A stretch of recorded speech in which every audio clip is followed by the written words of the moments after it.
Anay usa ka uyuan na nga napriso kay gipasangin lang sa asawa sa pag-umangkon na nga nagpakaron ingnon nga iyang bana.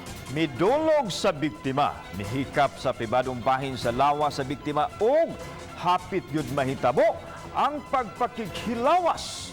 Gawas nga nabilanggo na karon, naputos pagayod sa bunog ang suspitsado. Ang detalye sa report ni Femery Dumabo.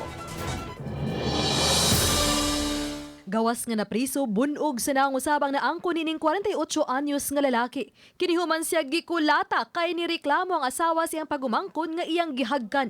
Gihikap ang pribadong bahin sa lawas o giingong hapit gyud mahitabo ang pakighilawas sa pagtuo nga bana siya sa biktima. During that night is nag-inom sila sa bahay sa suspect.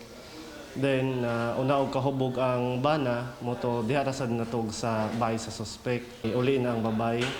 Warasad niya gilak ang pultan kay ningon man ang iyang bana nga musnudog uli. Alas 3 di sud na ang suspect. Wara siya kay nga di dito iyang bana na maong pa sa suga unya ni tapad niya og didto. Apan gihima ka kinitanan sa suspitsado ug matud pa wa gani siya kaduol sa biktima. Ako ginganto siya, ako gisampit ako siya og gisampit na ako. Nga 40 man yung toga ako gisampit niya. Pag ana siya ko na nakamata siya. Nasuko na may noon, gawas niya kay doon man ang mamalay no. Ni ana siya nga to sa kuan kanang kuan ingon siya na kuan kuno siya masuwa tinuog gi ma'am wagi gumagawanan na. Kasong acts of lasciviousness ang gipasaka sa kapulisan batok sa suspitsado.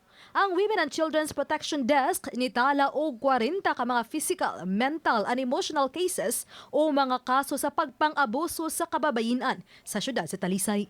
Na-record kinining tuiga lang sukad Enero hangtod karon. Uban ni Renante Quiñones, ako si Femery Dumabok. Balitang Bisdak.